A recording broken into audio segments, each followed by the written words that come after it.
Hello, and welcome to episode 40 of TBR, the Two Red Podcast, where we talk about the books we love and the topics that interest us. I'm Patrick Stemp, and as always, I have Jamie Maltman and Milo on here. How you guys doing? Great, Patrick. How are you tonight? Good. How you doing, Jamie? The internet has allowed me to be here, so Yeah, so it lets me stay. I'll apologize ahead of time if we have any technical issues tonight. Jamie and I are both seem to be experiencing some issues with our internet service provider, so if we get kicked off, we'll just have to take it as it comes. So anyway, we'll get to it while our internet's on, and tonight we're going to be talking about great nonfiction reads. And as always, before we do that, we're going to do our roundtable on what we've been reading this week. So let's go first. Nobody? I can go first. Sure. Yeah, I've actually been reading some nonfiction, actually. Actually, some stuff that's off the beaten path that's not novels this week.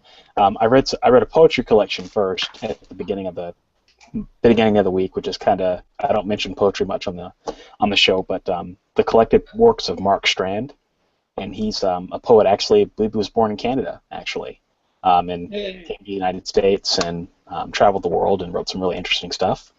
So I enjoyed that collection a lot. He does some interesting things with language and explores death and what it means to be. So that was fun, and I got that through Overdrive, which was pretty cool.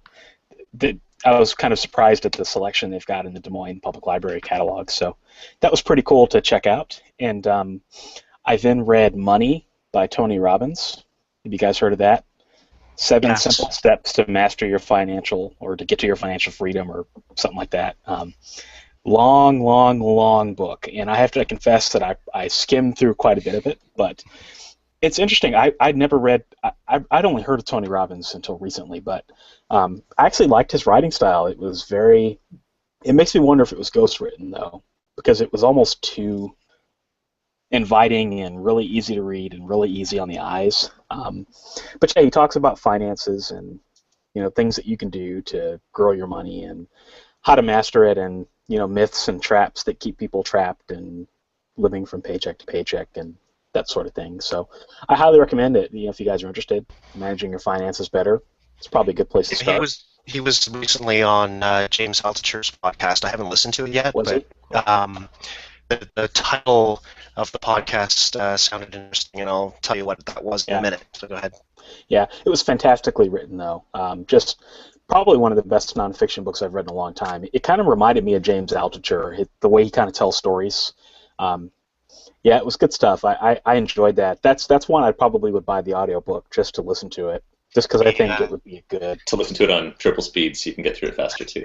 I would listen to that on regular speed, because it was just interesting, the different case studies and stories that he chose. The podcast is actually from late last year, November 18th. I just downloaded it recently. It's Money is Just a Game. Yeah, well, the name of his book is Money Master the Game, and I think he just came out with it not that long ago. So yeah, I read that, and then now I'm reading The Tipping Point by Malcolm Gladwell, which I'm only about 30, 40 pages into it. But I love Malcolm Gladwell. I love his books. I read Outliers and love that, so this is definitely not disappointing. So be able to talk more about that next week. Yeah, I seem to remember finding Gladwell exceptionally wordy, and it takes him a long time to get around to the point. It does. It does, but I think that's part of the fun with him. Like, there's some authors where I don't tolerate that as much, but I think he's one of those that can get away with it just because he's telling interesting stories. Like, I'm reading now about like how kind of what Seth Godin talks about, like in the idea virus, that ideas in themselves can become like viruses where they can just spread virally. Doesn't Gladwell talk about tomato? He talks about tomato sauce and ketchup and things like product. If I'm thinking of the right guy, the right books. He does talk about products. So one of the things he talks about in this one is hush puppies. If you guys are familiar, how they went from selling like 30,000 shoes in 1 year and being nobody to selling like 500,000 in the period of a year. Right. With no marketing or anything like that. So yeah, he does like to talk about products quite a bit. So that's my week of reading. Who's next? Go ahead, Jamie. Sure. All right, let's see. I switched over to reading The Golem and the Jinni by Helen Wecker, Mm-hmm. the one that Amy had mentioned on the show, and it was actually chosen for one of the fantasy book clubs that I'm in, ostensibly, and the ones that I see what they're reading and say, hey, maybe I could get to that now. So it's something I'd taken a look at, so I'm only about, I think maybe not even 100 pages in. But it's an interesting way that it's done. You might actually like it, Michael. So it's like historically set around 1900 or like 1899 in New York, but it's like it'll introduce a character, but then it'll have a little side story of them, and then it has another character and a little side story of them, and so it's got these like meandering, like intertwining little stories that are harkening back to sort of Middle Eastern mythology and not just mythology, but like sort of folk stuff and stories, and which would get into the Jinni and sort of Arabian Nights-ish kind of stuff too. So I don't know, like it's got a kind of a neat vibe. It's like a quieter, definitely quieter sort of a book. Certainly not epic fantasy, and certainly isn't sword fighting or anything. It's very much about the people, but it's interesting so far. It's not like grabbing me like and dragging me along with it, but it's got this nice little pace to it. So I've been reading that. I finished before that book that's sort of a beta read for an indie book, Out of the Darkness. So it's by Kay Caffey. I'd mentioned that I've been reading it for a couple of weeks. Basically, the idea with that one is it's a really sort of ambitious idea that she's taken on, especially for a first book. It's like this guy that's half something, and we don't know what, but we're just sort of hearing a little bit about that at the beginning. And he's from like birth, he's raised to be a fighter in an arena, and everything he learns about language is from just the training or just sort of from observing and being kept in the dark most of the time. And so it's like it's hard because you have no concept of anything, right? Like if you're just raised in this like in a cage kind of thing, and then just they let you out and you start to try and like it's saying how this character is feeling about eating and feeling about like how do I get more, like what is it that I do that I get more food without them actually telling me, or less food, and so that's how some of the punishments are happening. And so it's interesting from that perspective. There's like a lot of crazy like arena battle scenes, and then the second half of the book is sort of after getting out, and then trying to deal with life on the street, and just so it's like a whole other area of now trying to experience this as like almost like an alien type foreigner. So there's a neat perspective there. So it's still going through some revisions and stuff right now, but it's so I don't know. It was definitely interesting. I enjoyed it, or enjoyed the story. I read, flipped over to one of the H.P. Lovecraft stories. I've been listening to a lot of the Writing Excuses podcast, and the one that Dan Wells mentions is one of his very favorite short stories ever, is The Rats in the Walls. So I read that actually last night, and that's a creepy, interesting short story. And it's not like, I know you'd said that you're not the biggest fan of Lovecraft's, his language can be a little very overwrought, and, from the style, and might put some people to sleep in some cases, but that story I don't think so. Like I think is I don't know if that's one of the ones you meant before, but I quite enjoyed it, and it's got the definite sort of descent into madness at the end, and it was creepy. Like I actually looked and saw my like the hair standing up on my arm at one point during the book. So it's like, this is pretty cool stuff. That was a good start. Now again, maybe that's the very best thing he ever wrote. I don't know, but Dan Wells, who is a horror writer, found that one very inspiring and thought it was really cool. And then I just started, just got out of the library, the one that we were talking about there. Oh, yeah. Nice. Neil Patrick Harris, Choose Your Own Autobiography. So I haven't even made my first choice yet, but I picked that up and was just reading that at the dinner table. I got one for Christmas, but I haven't cracked it yet. So they had it in the new books in the library section, and I said, hey, that's on my TBR list, so let's grab it and go. Oh, and one more graphic novel.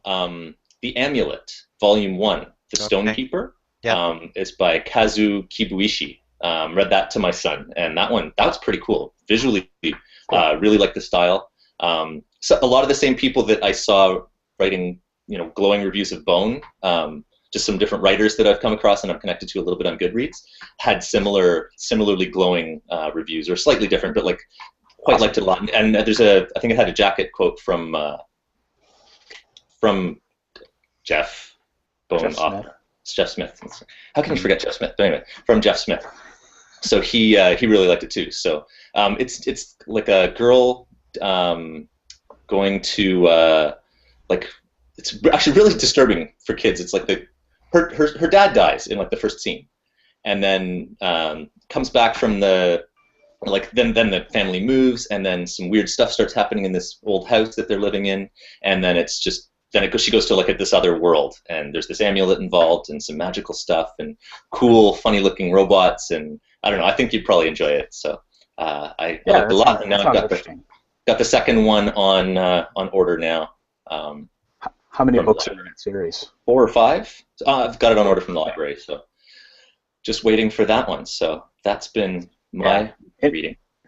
Anything endorsed by Jeff Smith or anything that draws comparisons to Bone, that's going to get on my short list of graphic novels. Cause it's nowhere near as like there's nowhere near the depth to it of that story, but it's just it was cool, and I like what they've done, and visually it's got some neat stuff and quirky little neat stuff that he's doing with it. So my son, it was funny because my wife she actually read it first, because we're all like trading around the graphic novels now, and she read it, and she's like, oh, maybe you just skip over the prologue when you read it to Alex. And I was like, okay, well, do you want me to? And then he looked at it, and then it's not like a graphic death, but it's like it's disturbing. Yeah. And then then some more crazy stuff happens. Then it's a little bit creepier, and then it gets to be more like the whimsical stuff comes in a little bit later. So he actually, after one night, he's like, you know what? No, I'm done. Don't read this anymore. And then I waited. Then my wife told him a little bit more about it, so she tried to get back in on it the next day, and he did. So then we read the rest of it the next night, and he liked it. So that worked out okay. So awesome. Yeah. Yeah, I'm getting a hankering from some graphic novels again. I'm gonna have to go to the library probably tomorrow and grab some. I feel like I can read everything but fiction. I go through these cycles, where it's like I read nothing but fiction, and then I just get so sick of it I don't want to look at another novel, and then I go and read poetry and nonfiction and plays and whatever, and I always come back to fiction. It's just weird how that works, Yeah. No, we're making small talk. No problem. No, actually, I picked up another. another. Because Patrick is. Patrick has dropped off. We're hoping he's going to come back in time to on us. Share his books. But I actually picked up 2 more graphic novels. We got the Bone Tall Tales came in today. So, and my wife actually, while I was doing some work this afternoon, she read that to my son. So they went through that, straight through, and he really liked it. So now I'll be just reading it on my own at my own pace, unless he wants me to read it to him again, which he said he might, because he does really like it. Actually, we at the supermarket there was a Bone tribute edition that my wife and I were out just picking some stuff up, just the 2 of us, while he was with his grandma, and we saw that and we're like, wow, this is cool. So it's just the first volume, but it's got like the full color map, like front and back inside the covers, which is beautiful, and it's got an ode to quiche poem illustrated by Jeff Smith, we pretty much bought it for that, like as much as anything. And then it's got like 32 pages of fan art done by other graphic novelists of Bone stuff. Oh, I think I saw that. Yeah, so that's basically where I see that a lot in graphic novels, where they have that. They did that with Mouse Guard. Yeah, they did that with Mouse Guard in the one that I just read, where they have the book, and then they've got like a bunch of fan art, and this one, it had a bunch of like, who's the guy that did what is the Samurai Rabbit that's got all the swords, and you know what I'm talking about? I can't think of the name. Sounds vaguely familiar. I think it's Yojimbo. Okay. Yeah, but it's a Stan Sakai, I think. Okay. Where he did a bunch of like renderings of like Mouse Guard. So I think that would be interesting, like kind of like what the Marvel and DC guys do, where like they had Stan Lee come into the DC universe and do like comics of the Marvel of the DC guys. I think that's pretty cool. Yeah. Oh, cool stuff. So it's So he loves that Bone, that tribute edition. He was like carrying it everywhere, and he started reading it to himself. So because he's just starting to, like, he'll go through and he'll find the words that he knows. So he's like it's like it's coming along, and it's very exciting to see him take ownership of it like that. So he was really happy with that. So that was cool. Well, I don't say on my list.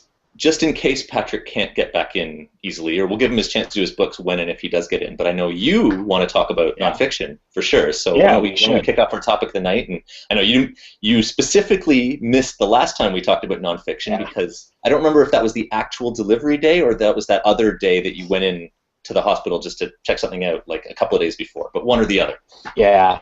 Yeah, it was. You guys had this topic just before my daughter was born, and this was. I want to say it was the day before the delivery, actually, because we went to the hospital for some stuff the day before, and then it ended up happening the next day. So, yeah, and I totally missed this topic, and I totally wanted to talk about it. So, yeah, I guess I could start with like a list of some of my favorite nonfiction books. Like I guess we talked a little bit last time about some of the different sort of groupings of nonfiction that we really personally each liked. So I don't know if you wanted to do that and then mention some specific books, or whether you just want to rail off a whole bunch that you love. Whatever. There's so many different. It's your topic now, man. Yeah, well, there's so many different categories. I mean, because you've got like biographies, you have like the self-help books, and then you have like a narrower category of the self-help books, which is like the writing stuff, or like business and economics and stuff like Malcolm Gladwell, where they're more idea driven, yeah. And I don't know. There's just so many different types. Like I was on Amazon the other day, and I was looking through the different types of genres, and there's the food nonfiction, kind of like Consider the Fork, who you're talking about, and like the Michael Pollins of the world, and Farmageddon. That's one I want to read, where they just talk about food. I like that sort of stuff. You know, even if it's not necessarily backed up by scientific research, I just enjoy that sort of journalism. I enjoy it, and it's interesting. It seems like there's a trend for nonfiction to go toward a very specific, narrow focus. Like I saw a book the other day that was called Sand, and it was just like this 200-page book, and it was about the history of sand. I thought that was interesting. Like that sort of stuff is fascinating to me. So, yeah. Like salt, there was one. There's a salt one of that too. That looked. I've actually got that on my list that I want to read that. So. Yeah, I mean, it just seems like it's a trend now to like break things down to their root core essential elements. So I love stuff like that. So a book that I read recently that's probably on my top 10 is Salt, Sugar, and Fat by Michael Moss. And I think the subtitle of the book is How the Food Giants Hooked Us, which is a pretty provocative title. Patrick's back. Can't hear him, though. I'm muted. You're muted. Yeah, sorry, I was muted. Awesome. I don't know how long this is going to last, man. My internet is wonky as heck. Yeah. Okay, why don't we pause Michael for a second, and you can at least tell us what books you've been reading this week. Okay. We just went into the topic, so. Okay. Yeah. I'll go fast. So I was reading Choose Yourself Guide to Wealth by James Altucher. And that I don't think is officially out yet. It's something that he was kind of selling early to people on his list and stuff, and I'm about 20 or 25% of that. So a lot of it, he's still kind of talking about stuff that we've heard before. We've read Choose Yourself, or his blog. He's kind of leading up to some of the new content that he's got. So I'll talk about that some more when I'm done reading it. And I also picked up Techniques of the Selling Writer by Dwight V. Swain. And that's a book that Sean Platt recommended last week, and I guess he put it. It's extremely dry, but he feels smarter when he's done reading it. And he's right. I don't think I find it as dry as he seems to. It's maybe. I mean, this is a professor.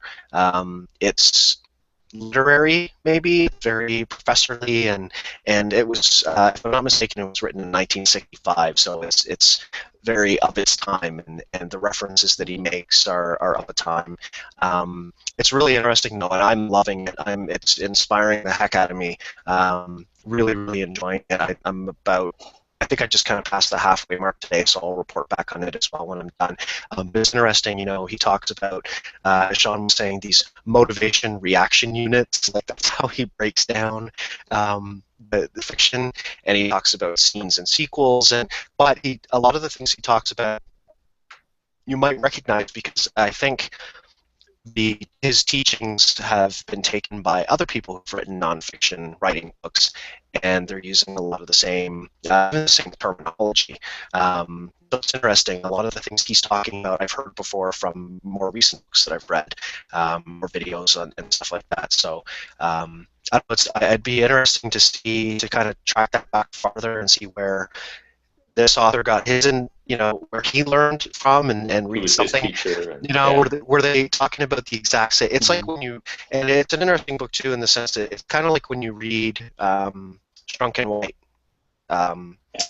Elements of style, like there's nothing in there that isn't common sense, but you still do kind of need to be reminded, and you need to, he's writing about things like make sure you get right into the action and don't start too soon, but don't start too far ahead of the action or too far after, but you may not want to, anyway, it's an excellent book. And I also started reading, I can't remember if Sean recommended this one on the air.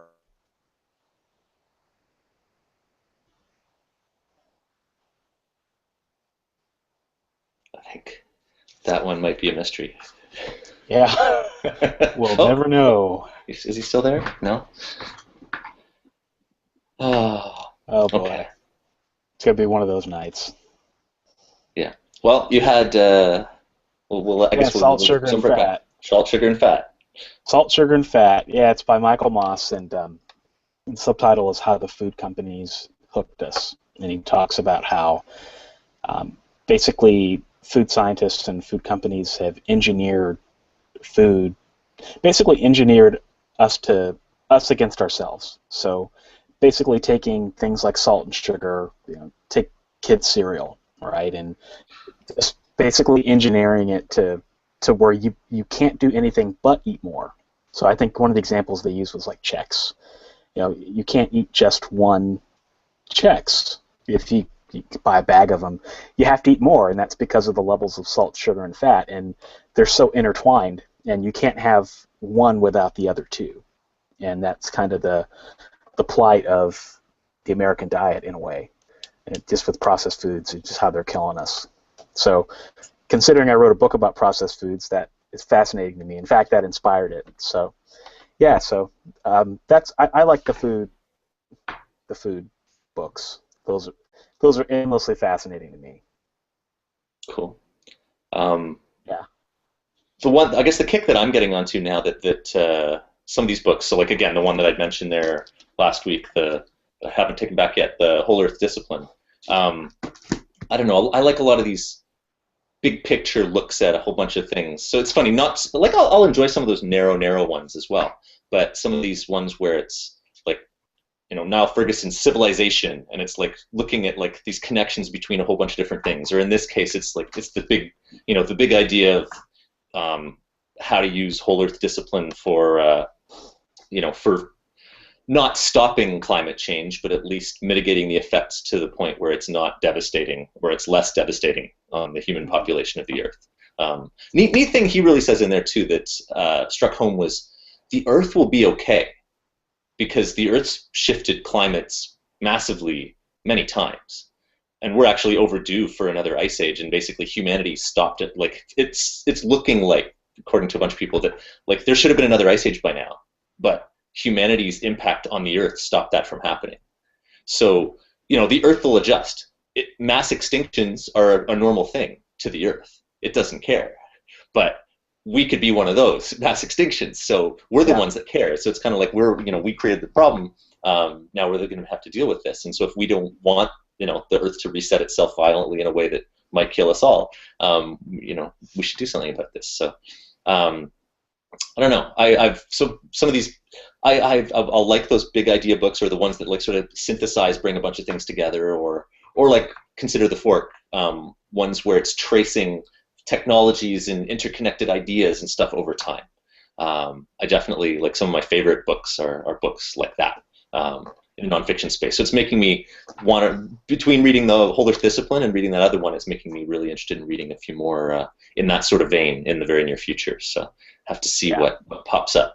Stuff like that, Salt, like might be like where that's in that vein. I believe, like in terms of tracing the history of salt, back to when it was a currency in different places and things like that.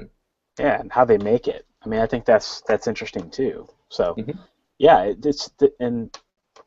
we could go down that rabbit hole all night and talk about topical nonfiction, I guess is what you could call it. But another category I like is essays, and something that a lot of people don't read anymore. But I love essays, and I guess my favorite essayist was G.K. Chesterton, if you've heard of him. He kind of Yes. wrote a bunch of stuff. I mean, he was a devout Catholic, and he wrote a bunch of stuff on Catholic doctrine and things like that. And I don't really care for that stuff, but he wrote essays on like current events.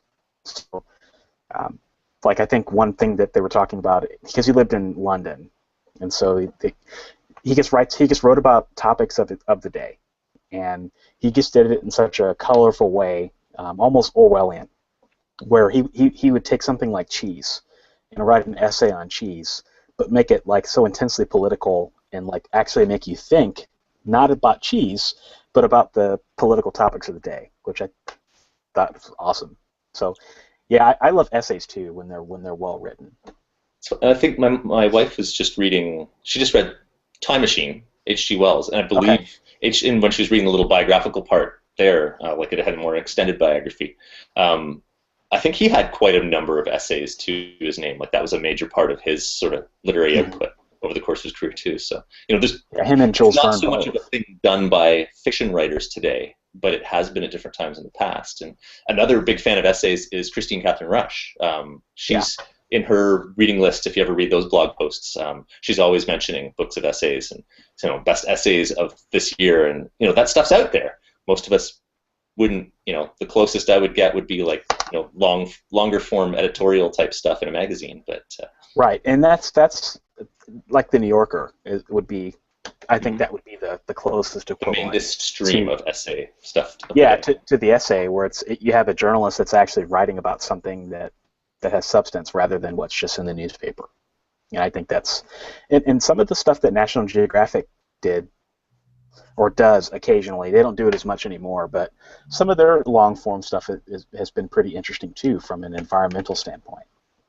It's funny that you mentioned that. Actually, that's an area. It's not nonfiction books per se, but after reading The Holder's Discipline, one of the things he said in there was there's no new news. Like, the news is more circular in terms of political stuff or economic stuff, or, but scientific discovery and the new things that are happening with technology, that's really the news as far as he's concerned. So it got me thinking, I missed that aspect of, reading more current event stuff that way.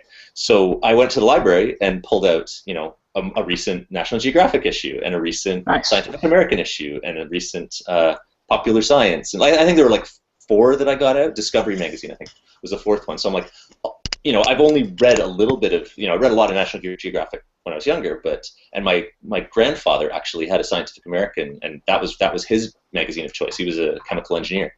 So I used to peek in that at different times, but so that's going to be something that I'll, at any given time, have some of those out of the library as well to just sort of have, when I'm eating, I can go grab an article and read stuff, and it's reading some pretty interesting stuff, like neuroscience of meditation and like what parts of the brain are activating and growing, and that stuff's cool. Well, and it gives you sci-fi and fantasy ideas too, right? So you never know what you're going to come across. Like my uncle used to collect National Geographics, so I can remember as a kid just sitting at his house and just crates of National Geographics around me.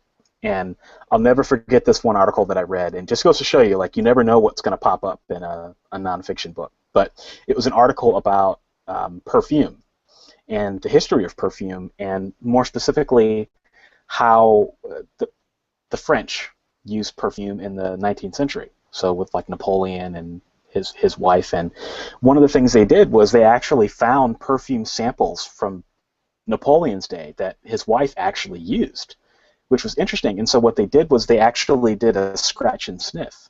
So you could actually scratch the magazine and you could sniff the perfume, and it's like what Josephine wore. And what was really cool about it was this magazine was like back in the 70s. And so here I am in like 1999 scratching and sniffing and smelling like perfumes that were made 200 years ago. It's incredible, Like, you just don't get that. No matter how good a novelist is, you just don't get that level of immersion in a novel. Well, that's the sort of stuff that just makes you 1,000,000% smarter, just by virtue. I would go to the point where if the research is there in their novel, they can't even tell you that much, or it would be too much. Like it would that you know, then you're getting into the detail overwhelming the story. So Exactly. but Yeah, that probably gets my vote as the most interesting nonfiction article or thing I've ever read. Like, yeah. So, yeah, that's the nonfiction that I like. I like that sort of stuff. Anything else you want to add?